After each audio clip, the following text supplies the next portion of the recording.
In today's programme we chat with Chris Kerston. Now Chris has been grazing cattle for over a decade and he's got a long-standing passion for the alternative agricultural models. But more latterly Chris has become recognised as a public speaker championing stronger connections between the grower and the eater. Now he's going to tell us a whole range of really fascinating facts about what makes for great grass-fed beef. And he's also going to give us lots of tips about how to buy grass-fed beef, including how you can get it up to 50% cheaper than you would do, say, from the farmer's market. Chris has got some fascinating tales to tell about the farmers he's met and worked with, so let's join him and Alan now and find out what makes great grass-fed beef.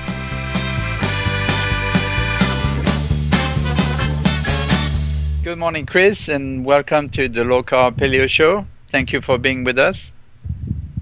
Good morning. Thanks for having me. It's a pleasure. It's our pleasure. And we heard from you by your friend Taylor at Epic, and he told us about all the good work you do with the Savory Institute. And so I got curious, and we invited you to talk about it. But first off, can you tell us about your professional background and how you became interested in the paleo movement? Yeah, so when I was a teenager, my girlfriend in high school, her family had a ranch, and before that I didn't have any experience in livestock or ranching or agriculture or anything of the kind. And we went out on our first date, and she told me what a steer was, which if you're unaware, it's a castrated bull. And I just immediately thought, you did what to where? I mean, it just blew my whole mind. I was just a suburb kid and had no idea. But it wasn't but a few months after that, and she went to a livestock auction and bought a heifer, and didn't have enough money to pay for all of it. Her dad had fronted her the other half, and she said, it cost $600. I only have $300. For $300, do you want to go into the cattle business with me? And I said, sure. And 12 years later, here I am. So that was kind of my entry into livestock. Right out of school, I started running a ranch in Auburn, California. It's a little town between Sacramento and Tahoe.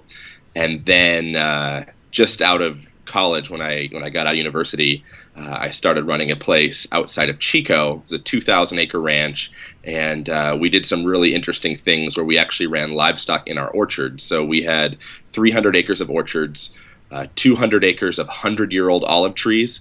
It was part of the largest old-growth planting of olives in North America, and we made our own olive oil. It was delicious. And then we had 50-year-old stone fruit trees, so all sorts of old-fashioned peaches and apricots and nectarines. And then we had 50 acres of citrus trees. So we did mandarins, oranges, grapefruits, and lemons. And so we had fresh, hand-picked fruit 365 days a year. But we took this a step further. All around that orchard was all this rangeland. And so the property had always had livestock on it. And we took it a step further, and we started raising livestock in the orchards as well. And so we used sheep and cows to go in and basically act as our lawnmowers. And so they would go in and they would mow down the grass so we could get people with ladders and equipment and things in. And then we would use goats, and goats would come in and they would eat all the invasive weeds. And then chickens would debug and fertilize. They'd eat all the down fruit, and they'd eat all the little bug larvae, and then they would turn that into manure, which would come out their backside. And we started using about 85% less fuel than we had prior. Wow. And we did that for close to 10 years. And we ran the farm on a skeleton crew because we were really mimicking nature's patterns. And so all of a sudden we became orchestrators instead of micromanagers, and the livestock were doing the work, but actually creating more crops per acre and a wider offering that we could sell to our customers. And then we didn't have to employ tractors and as many people to do it. And so the tractor stayed parked, and it was a really, really neat experience to be a part of. And so we had all sorts of adventure outings as well. We had cabins where people could come and stay, and we had school outings and summer camps and all sorts of different things. So that was a fun experience in my life. And then got the opportunity to work with Alan Savory, and I now work for the Savory Institute. And Alan Savory has been a hero of mine for over a decade.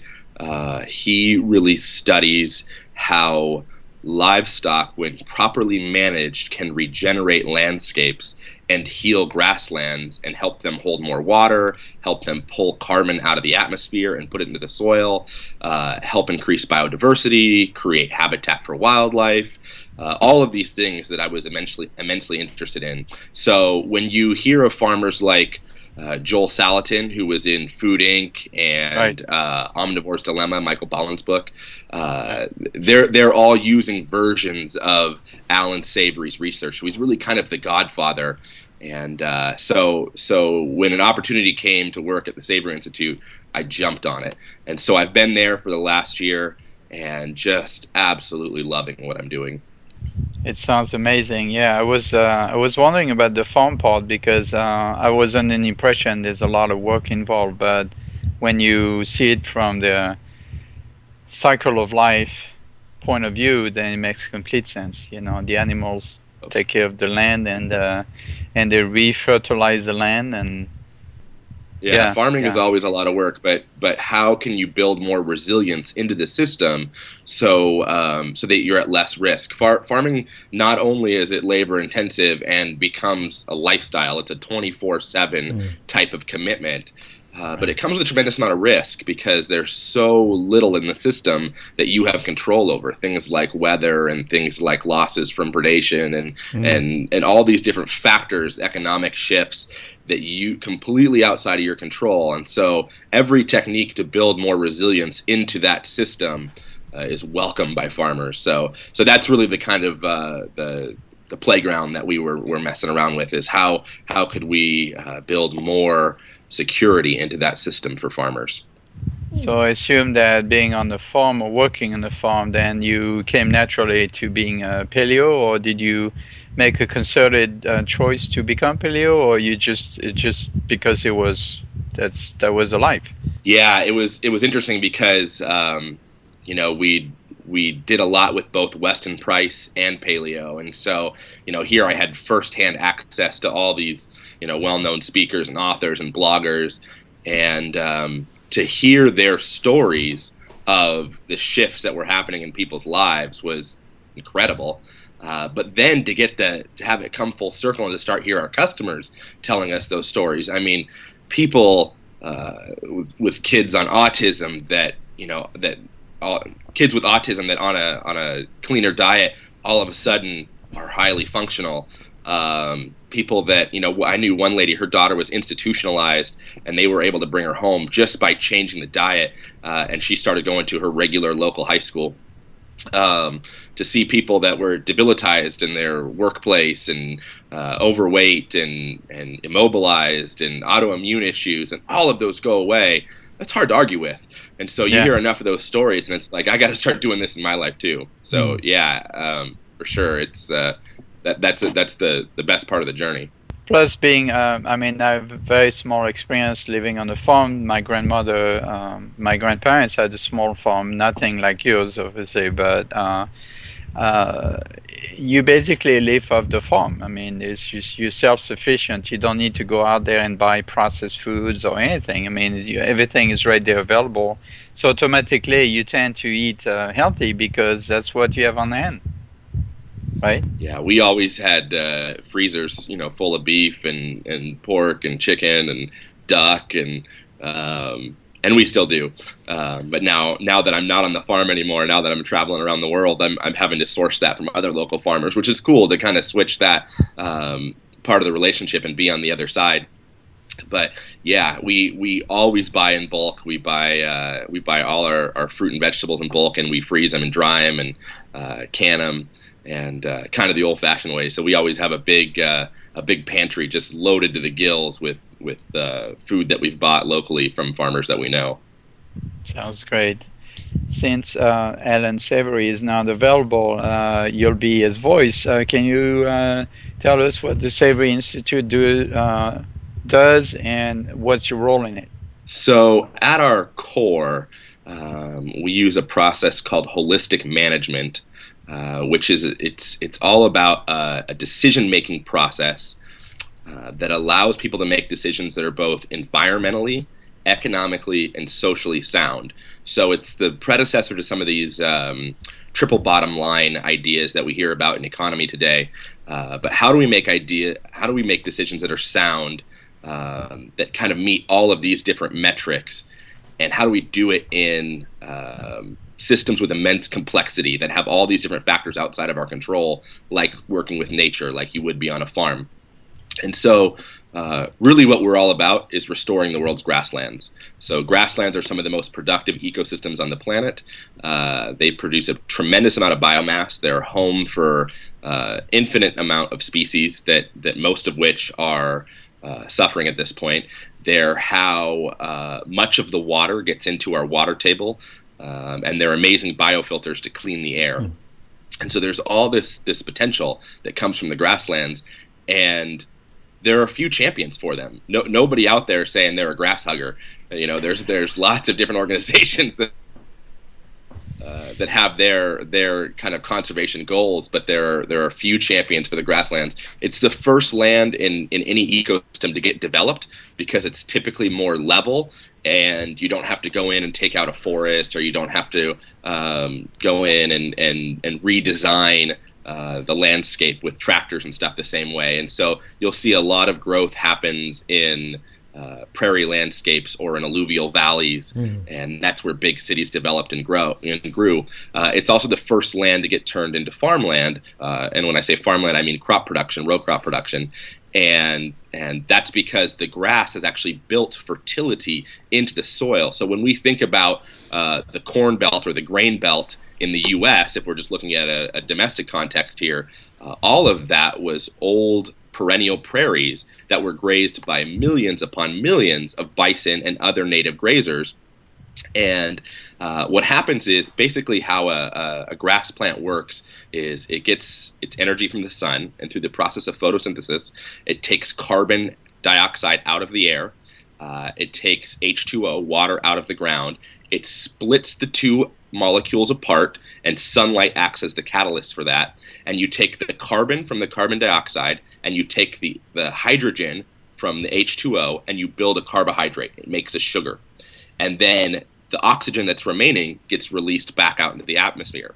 So we've pulled carbon out of the air, we've put it down into the soil in the form of a sugar, and now that sugar gets stored typically in the roots or fed to other nearby life through symbiotic relationships. So there's all these, we're just learning about all these fungal interrelationships where the grasses actually feed the fungus, and then the fungus transfers it to other grasses, and there's this whole network that exists that we're just learning about. You know, for all the things that our species know, we know so little about how soil works, and so there's this whole renaissance that's happening right now in the world of soil science. But anyway, so that sugar's stored down there. So now a grazer comes in and bites the plant, and its solar collector is damaged.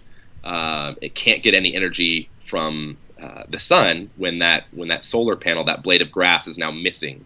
And so the plant does a really interesting thing, and it takes those sugars and it converts them back into energy to regrow the blade of grass. Well, while it does this, it lets a little bit of its root die off so that it can let this process happen, and it doesn't have to maintain as big of a body. And so it lets that little bit of root die off, and that's organic matter. And we've injected now organic matter under the soil surface. Well, the blade of grass that got eaten went through the cow, and it comes back out her backside, and it's now probiotically rich because her stomach, the rumen, is basically a giant fermentation tank. It's like making sauerkraut on your counter.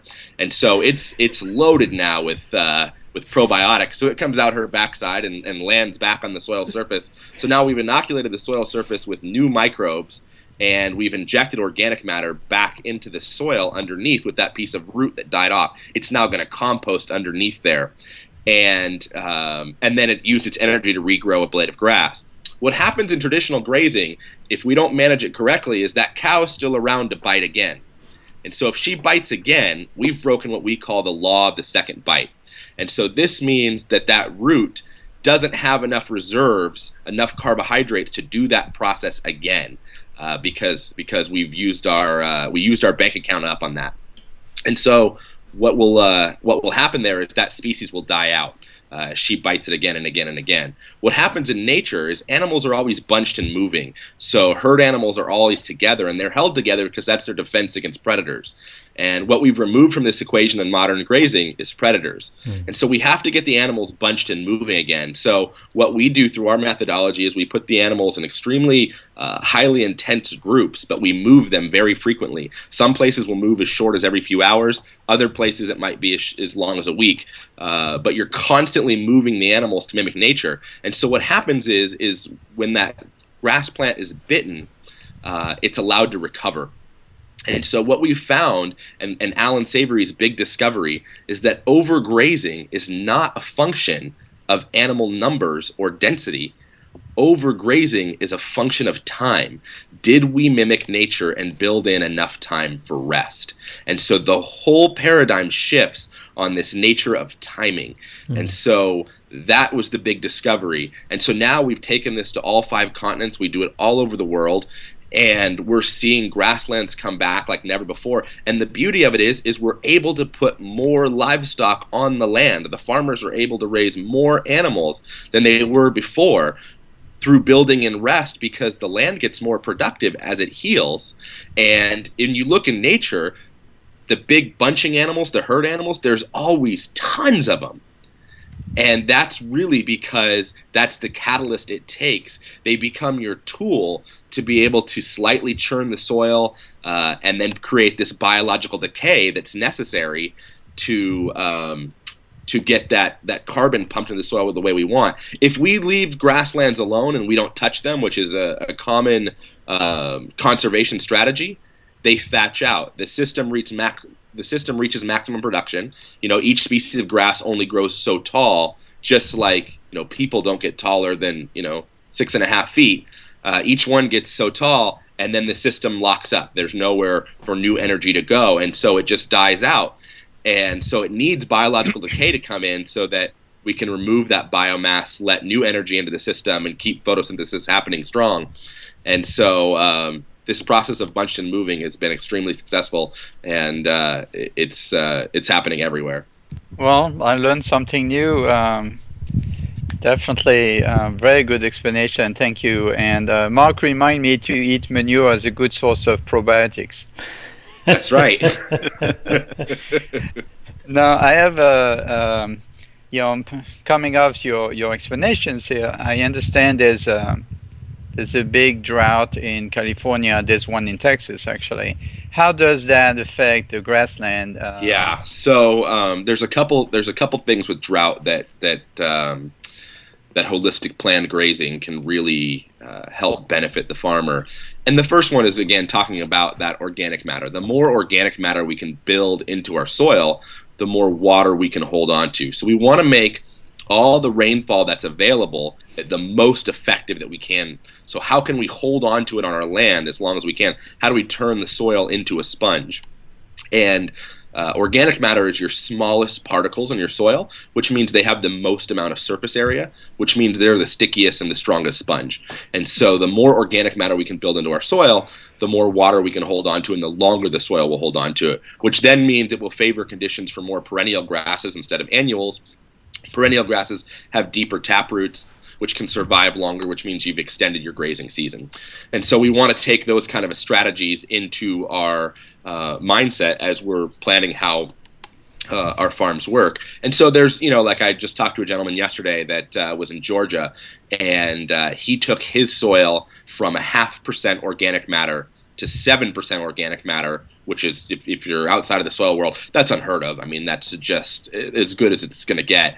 And he did that in under 10 years. And it was just through using these livestock and this high-intensity, short-duration grazing, these tight bunches constantly moving. And now, they have short rain years, and his neighbor's selling off animals, and he's buying them up and putting them on his place because he's got the production for it. When actually stayed on a ranch a couple of years ago, and we were in the middle of the drought, and the poor guy had to sell all of his animals because he couldn't afford to buy feed for them. So I was wondering how, what kind of effect. So you're saying that if the land is managed properly, then the farmer should not have to be concerned so much about the drought?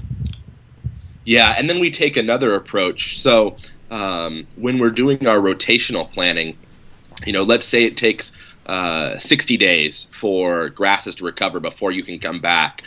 We'll build in 90 days of rest, and so we have a little bit of buffer there. And what this does is this allows us to basically stockpile time of grazing so that if a drought comes in, we can use that up and go back from a 90-day rest to a 60-day rest. And this allows our land to be more productive. So again, I know it's complicated, but it's a shift in thinking and timing. What most traditionally ranchers would do is they would set aside land and say, okay, well, I'm going to set aside 10% of my land in case of drought or fire or other disasters, and then I'll go and graze that if I need to. Well, that means that 10% of your land is sitting there unused, and that's got tremendous economic value. And so we want to use all of your land, and so what we do is we stockpile time instead of acreage. And so some shifts like that make a big difference to farmers. Right. So instead of reserving that 10%, you recommend they keep on rotating constantly.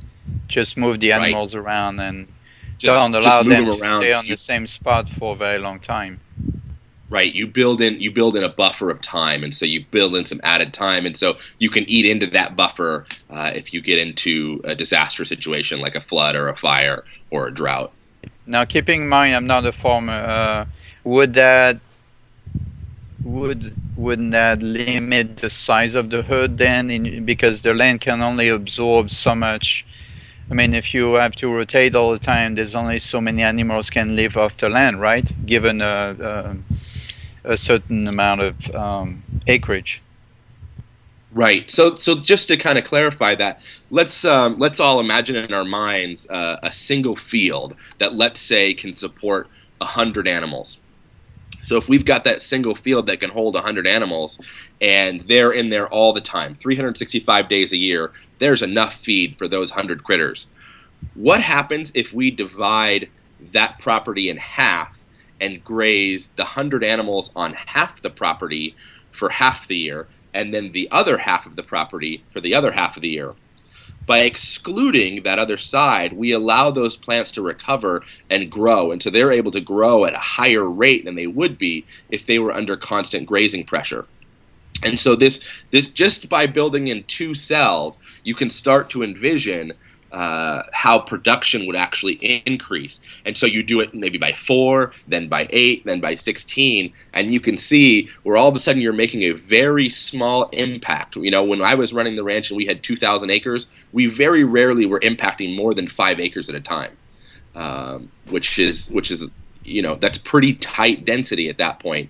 But that's really what nature's looking for. And then you leave the production capability open for all the rest of that land. But you've got to get to it before it reaches that maximum capacity, because then, like I said, once the grass is fully mature, it stops growing. And so you want to go in and remove that top layer to allow growth to happen again, and then you move on. And so I know it's tough. It's a tough concept to get, but hopefully those little examples kind of help get the tip of the iceberg understood a little bit better. Right. Now, well, you explain it. It actually makes a lot of sense. So basically, what you're saying is that instead of humans forcing their timetable on nature, we should just abide by what nature's been doing all along and just listen to nature. Yeah, it's really 100% about mimicking nature, and that's that's one of the reasons that I was excited to go on your show, is because I know from my experience in paleo and Weston Price and other primal traditional diets that exist out there, is people know they feel better, they know that their body's getting healthier, and they know their stamina is increasing, but their friends say, oh, well, what about the documentary Forks Over Knives, or what about the China study? And they don't have good answers to that, because when they're eating this higher protein diet that comes from animal products, where are those animal products coming from, and how do we account for that, and what are we leaving the next generation? And so if you're buying feedlot meat as the vast majority of what you're eating, I think you probably you need to explore that and what role you're playing in that. But if you're shopping from a place like what I'm talking about, you can feel good. You're actually regenerating landscapes. You're actually building fertility into the systems. You're building resilience in for the next generation. We're taking into account those social needs, those economic needs, and the environmental piece all together.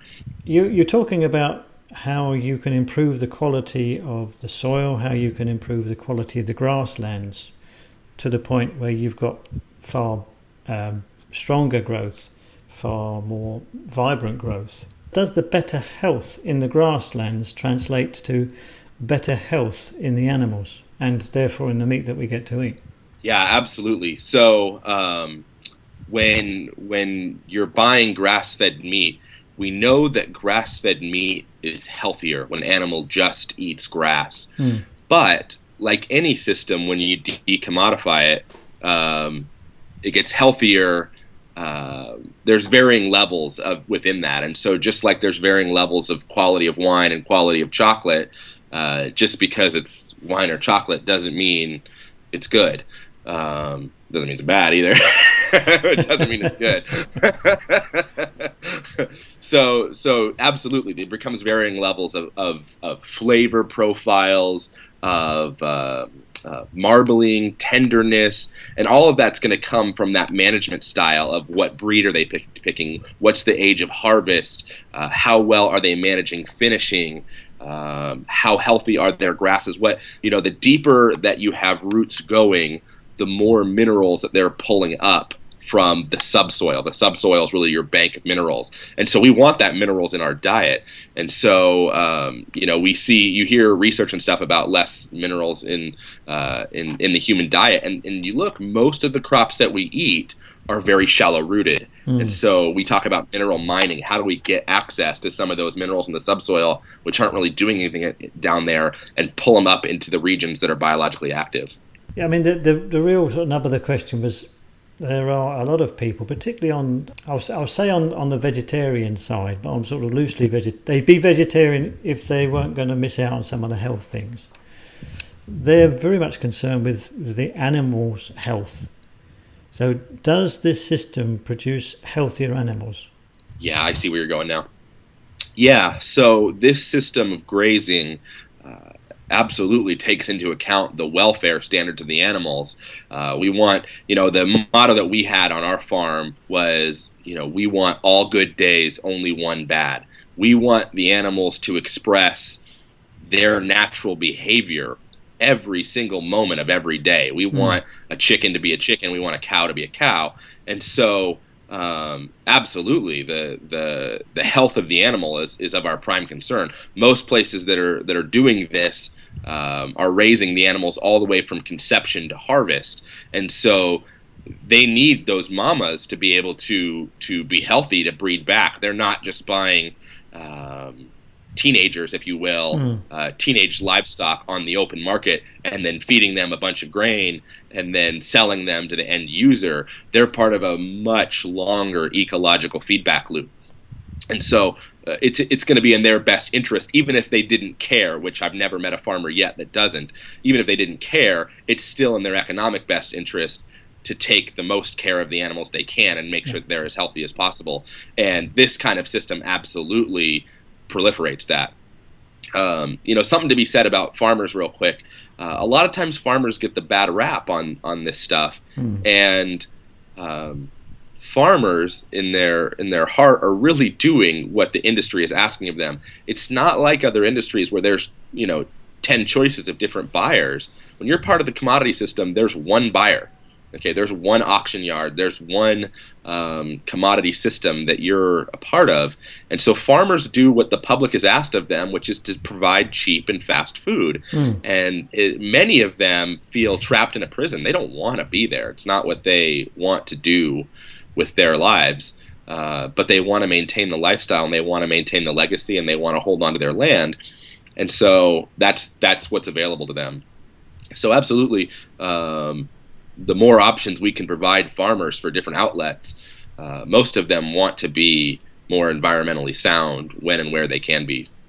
Are you seeing a concerted effort for farmers to move towards more grass-fed and commodity? Yeah, and there's some challenges there, and those challenges lie in logistics, mostly in distribution and sales.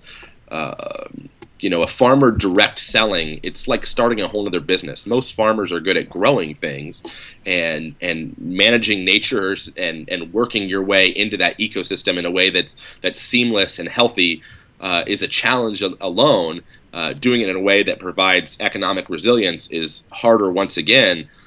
Now you add to that and say, well, we also want you to direct market your own product.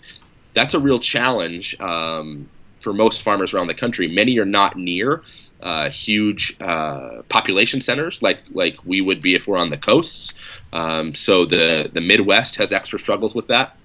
So what the system really needs to do to evolve is we need to create more cooperative logistical programs out there that share in transportation, that share in marketing, but still maintain the story of that ranch, that still maintain the story of that family that's growing that product, so that we don't lose that connection with our food. But consumers, the more you can buy direct from your farmer, I don't care if you're in Iowa or San Francisco, the more you can buy direct from your grower in your local region, the more we create these democratic feedback loops where the grower understands your concerns and you understand the grower's restrictions. And it's really hard to screw up when you're shaking the guy's hand and you're looking face to face. It's hard to build in anything but healthy transparency there. So. Right. I think that's the first step, but I think to make this mainstream, we're going to have to make it more convenient. And to do that, we're going to have more cooperative regional models. Absolutely agree with you. I recommend every article, every book that I write, I recommend my readers to go to the farmers market and deal directly with the farmers. Support your local economy, get to know your farmer, appreciate their effort, and then put the money back where it belongs, to the farmer and not into the pockets of the middleman. I've sold at the farmers market for over 10 years, and I appreciate that so much. But I also know the farmers market can be a pain. It's hard because it's often on Saturdays, and it's not open 24 or 12 hours a day like the grocery store is, and it's tough. Maybe your kid's in soccer, maybe you've got, maybe you want to sleep in. And so it's hard to always make it down there. So one thing I would say to that is explore buying meat in bulk. You'll save a tremendous amount of money, and you really build that convenience back in. A chest freezer that holds half a beef costs, a couple $100. The energy to run it, the new energy efficient ones are extremely low on the energy cost. And you can put a half a beef in there. It's a once a year purchase, and that'll feed a family of 4 for a year. And then you've got everything you could ever want at your disposal. All your barbecue cuts, you've got roast for the crock pot, you've got ground. It becomes all individually portioned. And most ranchers around the country that are selling direct are selling this way as well. And you're going to save 30, 40%, sometimes 50% by buying that way versus buying retail cuts every week at the farmer's market. And you'll save enough in that first year just by buying in bulk to pay for the freezer in the first 5 years of electricity, just that first year. So I can't recommend that model enough, and it really makes life better on the farmer because it's a lot less touch points that they have to manage and pay for overhead on. So right. look into that. It really is a win-win for both sides. So you're saying that when you buy a part of a cow, the meat is already pre-cut and sized down to a family size, so that the person doesn't have to know how to actually butcher their own meat. No, yeah, that's one of the misnomers that people get confused on when you buy a half a cow or a whole cow or an eighth of a cow or a quarter cow. It's all already staked out for you, so you can tell them, I want ribeyes 1 inch thick, or no, I like mine 1.5 inches. And so you say, okay, I want steaks 1.5 inches thick, and I want 2 per package. A lot of them have the flexibility built in to actually custom butcher it for you based on your needs. Other places will have packages that say, okay, we've got 3 different cut and wrap styles for you to choose from. But go and sample the meat first. Don't buy half a cow without trying it first, because like wine or chocolate, this is decommodified, and so that might be a flavor profile or a mouthfeel that you don't like. Doesn't mean there's anything wrong with it. It just doesn't meet your personal palate. and you might want to get from somebody else. So go sample a few things, sample some ground, sample some steaks, and then find somebody that produces something that really works for your family, and then explore buying in bulk. And I promise you'll never go back. It's just so nice to have all that, even in a small space in an apartment. It's a small little freezer, 7 cubic feet to a half. And you'll have everything you ever want right at your fingertips there, and you can thaw it out in 3 or 4 hours, and then just be ready to cook it. So it doesn't require a big change in lifestyle, and really makes it easy to get access to this quality, healthy protein. It's also true that the customer's taste has changed, because now they've gotten used to the corn-fed or grain-fed type of meat. Which typically tends to be very fatty and tender, and then when they go back to grass-fed, the meat tends to be maybe a little strong flavored and maybe not as fatty. So there's a readjustment to be expected from the customer point of view, right? There's some readjustment that will occur there. It's never going to be 100% the same product. However, I think we've also lost some cultural knowledge in this country as corn-fed became the norm. Ranchers forgot what it takes to finish an animal and what that looks like. And so, like I was kind of starting to say earlier, just because something is 100% grass-fed doesn't mean that it's better for the environment. It means that the animal ate 100% grass-fed. Well, just because something is 100% grass-fed doesn't mean that it tastes a certain way either. It just means the animal ate 100% grass. So every region is going to have different grasses that produce different flavors. But then the next step is, how did that rancher manage that so that they got the timing to where an animal grows its skeletal structure first, its muscle second, its fat last. So it won't inject good marbling and even external fat for processes like dry aging until that skeletal and muscular structure are mature first. And so we really want to make sure that we're choosing appropriate size frame on our animals. If they're too tall, that works great in a feedlot because they're getting high performance feed that's just it's like it's like racing fuel at that point. When you're feeding them that much corn and all those carbs, they can handle that. But when you're on grass, you want to get a smaller framed animal so that that skeletal and muscular structure can mature first, and then in a shorter amount of time, and then we can inject that fat and that marbling on top of that at finishing time. So what we would do on timing in California is we would wait until we grow some of the best grass in the world, but only for 6 weeks of the year. And so we would time it so that our animals were of that mature age, and then hit it really hard in March and April to where they could eat all they wanted and really load up on that fat. And then we would go and we would butcher all of our animals in that 6-week window and be done with it for the whole year. And so that's another key point when you're a consumer. Trying to find fresh product year-round only works in a system where they're bypassing seasons by feeding grain.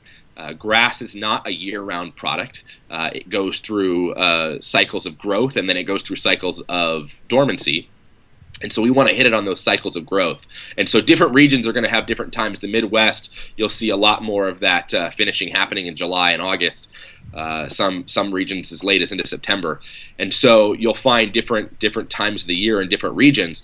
But the key point is, I want to lock up that nutrition when it's at its best, when those animals are getting all they can handle and able to put the most amount of fat on there. And that's really going to produce the most mild beef as well. And then freeze it.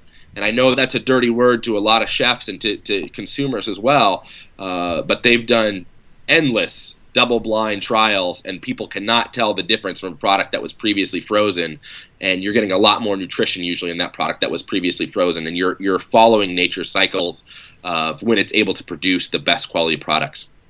So again, buying that half a beef, you're going to have all of that frozen in your freezer and ready to go, and you've locked it up at the best time of year for nutrition for both the animal and then eventually the end eater. Around where I am, they put a lot of effort into growing hay and silage to extend their growing season, I suppose. Right. What's the value of that compared with sort of an animal that's raised purely on live grass, as it were. So what we try to do with holistic planned grazing is making sure, again, that your decisions are economically sound along with environmentally. And that environment, we're also going to take into account the welfare of the animals.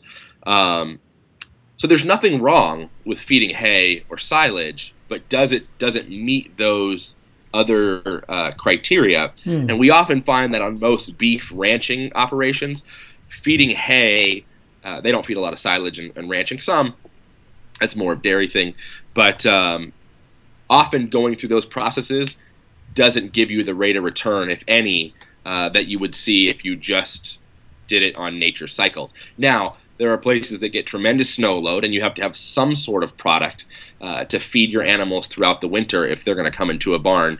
And so what we do in those scenarios is yeah, absolutely, you're going to feed hay and silage, but you're maybe not going to have, that's not going to be the time where you're going to have mature animals that you're finishing. So you're going to adjust your timing for when you calve, so that also that your animals are finishing on the best nutrition possible. And so most places it takes 2 to 3 years to finish out a grass-fed beef. That's from the time it's born to the time that it's actually harvestable. And again, bringing down that frame size and changing the management is going to change that equation tremendously. And so we were able to get down to 22 months, which is pretty unheard of, just by bringing down that frame size, understanding the genetics, understanding the management, and making those shifts. If you're getting up into 3 years, I really hope that you're getting the rate of returns for the extra labor for that, and that's something that needs to be explored if you're managing that farm. But now for the end user, if your animal is 3 years old, you might be getting a real premium, because often they have a lot more fat and really nice mild flavor. So from the consumer standpoint, don't be afraid of those older animals. Just make sure and taste it first before you buy a half. But a lot of times you'll be getting a really high quality product. Okay, excellent. So in effect, this is what the Savory Institute teaches farmers, right? Yeah, so we really focus more on the ecological side, making sure that your land is getting better. We're working into curriculum that has more of this finishing knowledge into it as the demand from the consumer side grows. For the last 50 years that Alan has been promoting holistic management and holistic planned grazing, the market demand wasn't there yet for these kinds of products. And so a lot of times farmers were using these methods and having fully grass-fed animals, but the market didn't exist for them, and they just go down the line to the livestock auction and get sold to consumers, and consumers had no way of knowing that's what they were getting. There was no way to build in premiums for that. And so it's just beautiful that the two sides are finally coming together, that the food side is really having this renaissance the same time that the production, the agriculture side is having this renaissance, and the two can get together. And now we're seeing, critical mass and exponential growth happen like never before. And so it's a tremendously exciting time for sure. Well, yeah, if the paleo movement keeps on growing, I'm sure there'll be more and more demand for those kind of quality products, because everyone advocates for better quality protein source, and grass-fed is one of them, obviously. Can you tell us more about the Savory hubs? Yeah, so we use what we call a hub strategy to be able to get our curriculum out there to farmers and ranchers in their own region. And so they're all locally led and managed. It's usually somebody from a community that comes to us and says, listen, I've got a business plan. I want to do consulting and curriculum training, and I've got access to land and livestock. Every hub has to have land and livestock to use as a demo site. And then they take it to their community. And so at our top level, the Savory Institute, we are a nonprofit that develops curriculum, and then these hubs go out and they provide this curriculum to their local constituents, to their local ranchers and farmers. And we currently have hubs in South Africa, Zimbabwe, Kenya, Ethiopia, Turkey, Spain, Sweden. We've got Argentina, Chile, 4 in Mexico, and then a handful here in the States. And every year we get applicants for people to be a hub, and we only grow by 10 per year because it takes a lot of work to help get a hub up off the ground. It's a little, there's some similarities to a franchise, but there's a lot of difference still. But you could keep that, you could understand that in your mind of what it would take to kind of build this from scratch and get everybody on the same page, all the training we have to go through. So it takes about a year to get a hub up off the ground. And so currently we have 20 hubs. We've been doing the hub strategy for 2 years, and it's just going like crazy. And then we have special projects that we're doing right now. One with the UN on a restoration project in Kuwait. It's a multi-billion-dollar project where we're restoring land that was damaged in war, and we're one of the contractors there. The other contractors are doing things like removing uranium and pulling out landmines and things like that, and we're the ones out there with cows trying to grow grass again. And then we're doing another special projects with some sheiks in the UAE, and then we're working with the Nature Conservancy on multiple partnerships, but one in Inner Mongolia and China, another one in Argentina, and then we've got 2 that we're working with them on in Colorado. And Right. so it definitely is a global movement, and that's why I'm on the road a lot. Yeah, like it looks like you're all over the place, but I noticed there's one place you're nowadays in France, so maybe Mark could start a hub over there. Yeah, that would be great. Yeah, No know, it's interest? funny because No That's- interest from France? Have you found resistance from France to adopt these new ways of doing it? it's funny because 5 years ago, Alan Savory gave a talk in Ireland, and he said, we're doing this everywhere else. We're doing this in Asia. We're doing this in Africa. We're doing this in North America, South America, Australia. We've got 40 million acres of land that are currently managed under holistic management. We're trying to get to 1 billion hectares in the next couple of decades. That's the goal that we've set. So Alan's speaking in Ireland, and he says, we haven't seen a lot of this in Europe, and you guys are really kind of behind. And it's funny because in those last 5 years, the strongest growth has come from our European countries. So I have no doubt that in the next couple of years we will have a French hub. We're in talks right now with a guy in the UK that would like to be our UK hub leader. And then we're actually doing our international conference. We pick a different place every year, and we're doing it this year in London. And it's on August 1st and 2nd, and we're going to have, like Joel Salatin will be one of the speakers, Darren Doherty from the permaculture world, Dr. Daphne Miller, who's amazing. She wrote the book Pharmacology. It's all about, she's an MD who started sending patients out to not only shop at farmers markets, but intern on farms, because what we're finding is that the microbiota that live in soil will end up taking hold in our gut. And if you eat food from healthy soils, you'll end up having a healthy gut. Mm. And so she's a really cool lady. She's a MD that is also a professor at Stanford. So she's got some nice accolades to go with it. So we're excited to have her. We'll have Sarah Fregoso from Everyday Paleo will be there.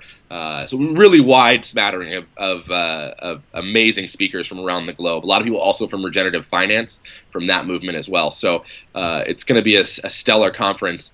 Not only are we having hubs start in Spain and Turkey and Sweden, and then we've also got a hub candidate in Morocco. But Prince Charles did a formal endorsement for our work a couple of years back. He's been following Alan for a while. Virgin, Richard Branson's organization, has created what they call the Virgin Earth Challenge. It's a $25 million prize to the first company that can show massive carbon sequestration out of the atmosphere into some sort of usable form. And we're one of the 11 remaining finalists for that. There was thousands of applicants, and they weeded through them. And so we have a great relationship with Virgin as well.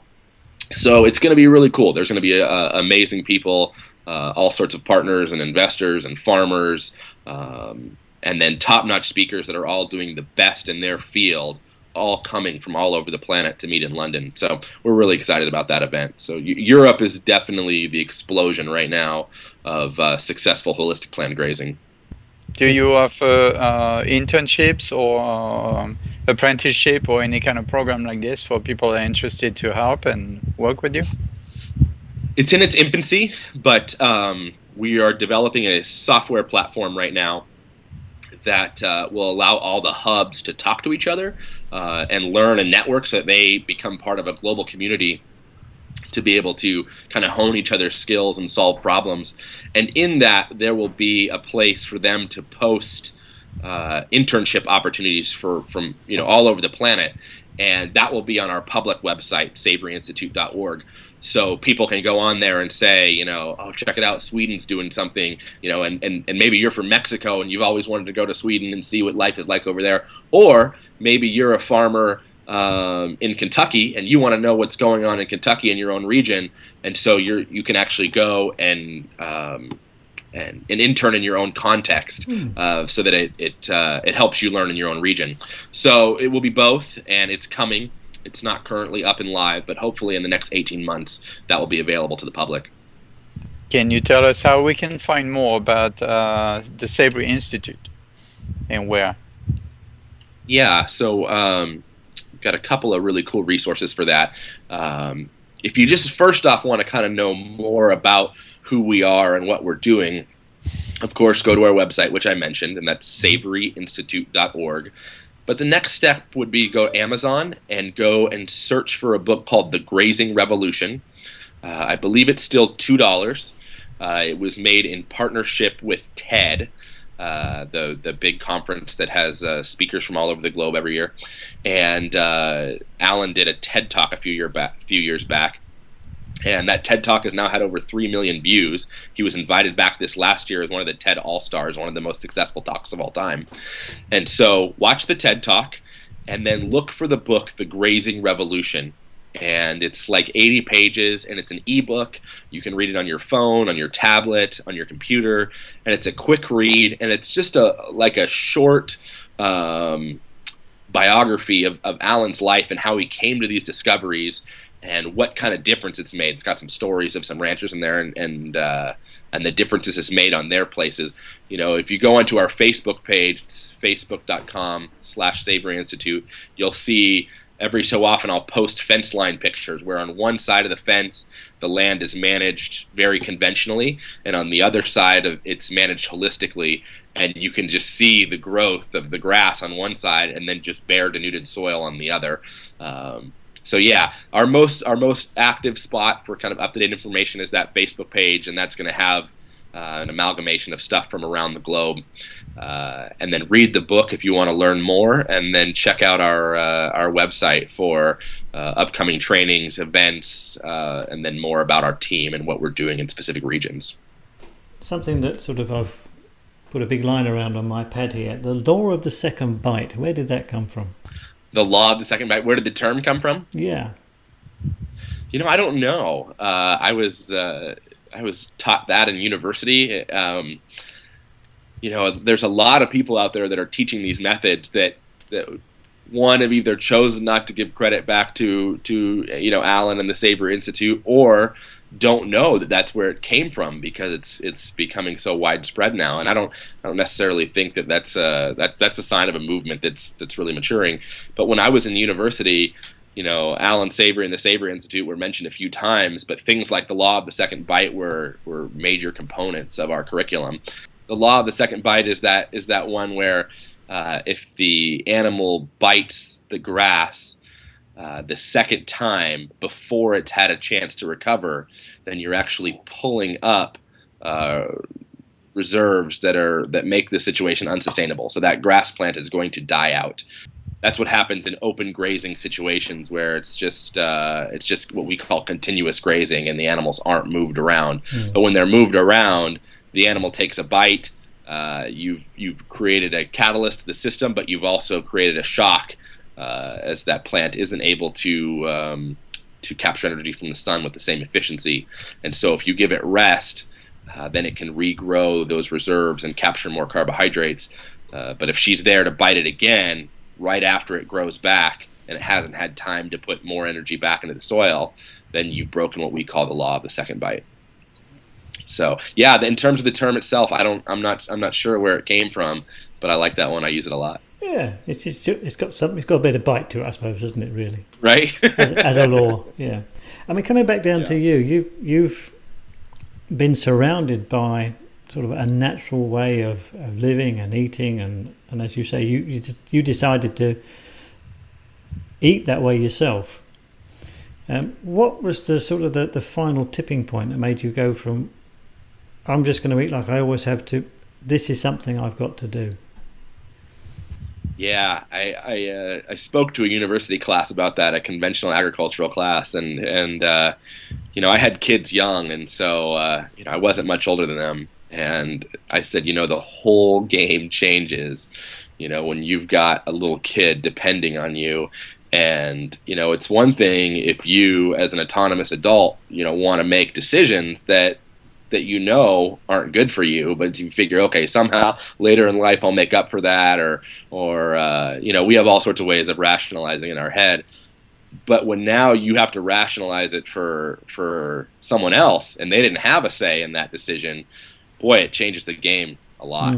And so for me personally, just having that effect of a child depending on me was a big part of that decision to make healthier changes in my life.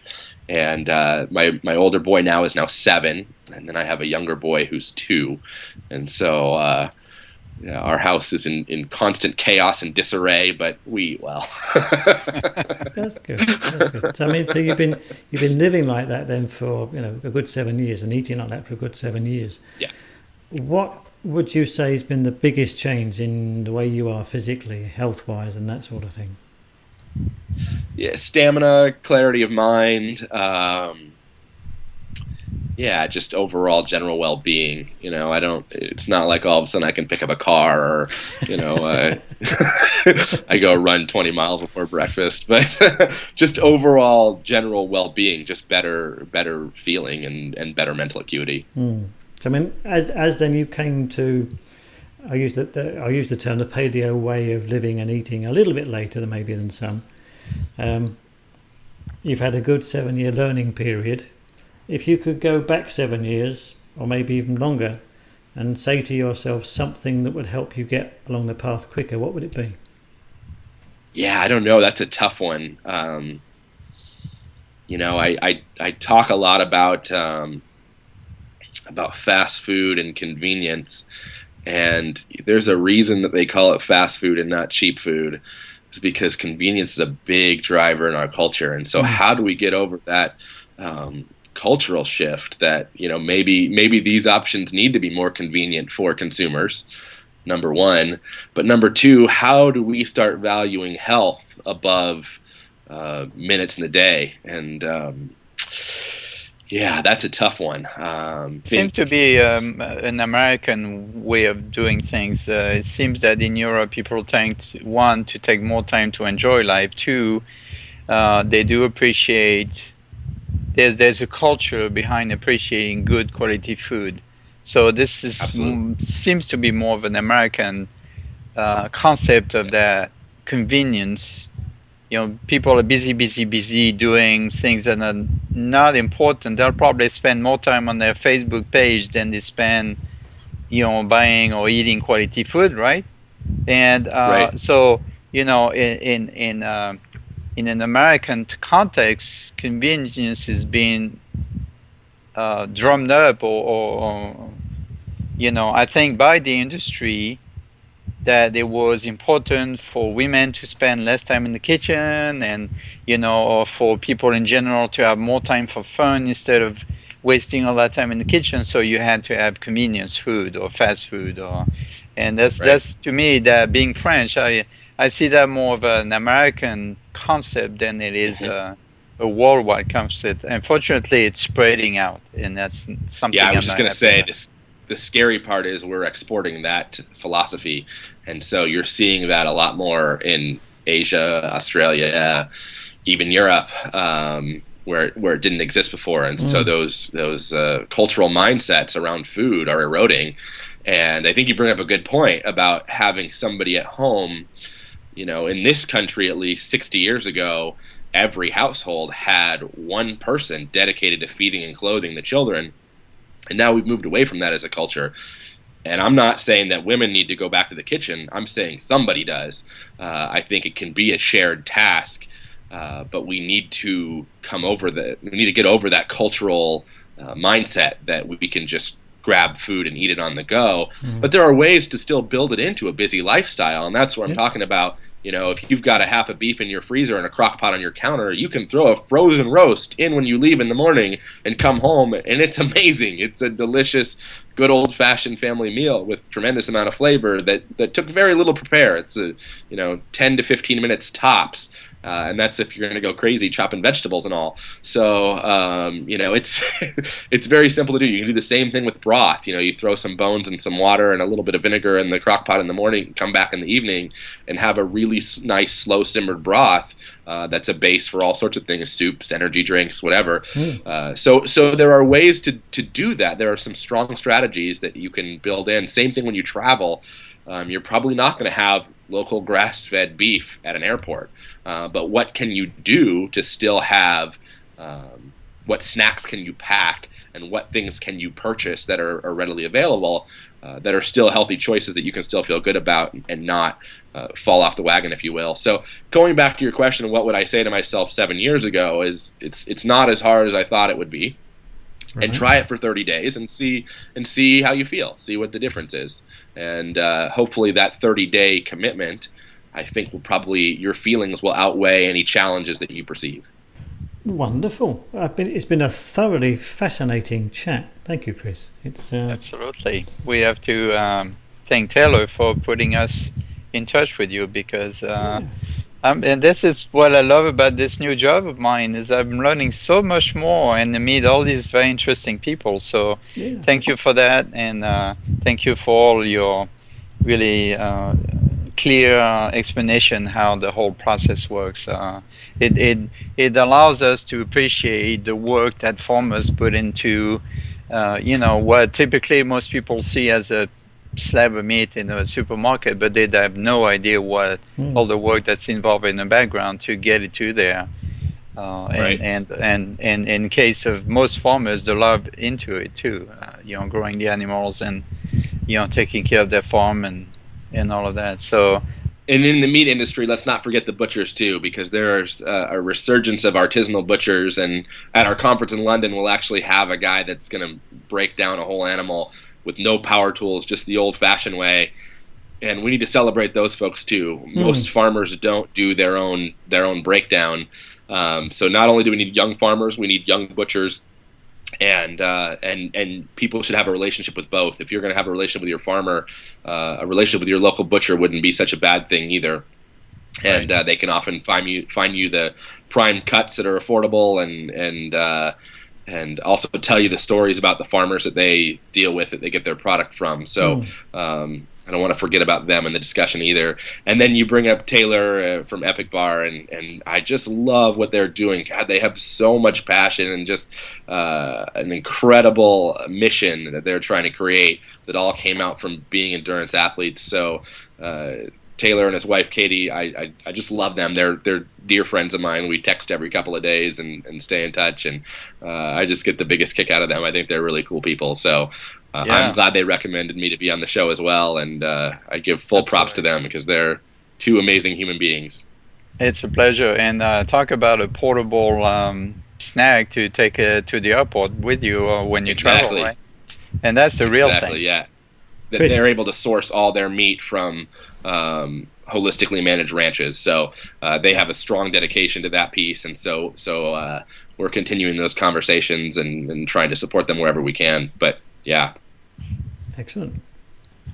Thank you again, Chris, for being on the Low Carb Paleo Show and sharing your passion with us. And I wish you and the Savory Institute the best of luck, and I know you guys doing fantastic work, and I can only we hope to support that with the show and help people understand better what you guys are doing behind the scene, and pushing this out to the general public. So thank you again for being with us, and good luck to you and the whole gang. All right, guys. Thank you. Yep, All thanks right, again. thank you again. Thoroughly It fascinating. was very interesting. Yeah. Thank you. Thank you. Have a great day. We'll talk again soon. Take care. Cheers. Bye. And thanks again. All right, Chris. bye-bye. Bye.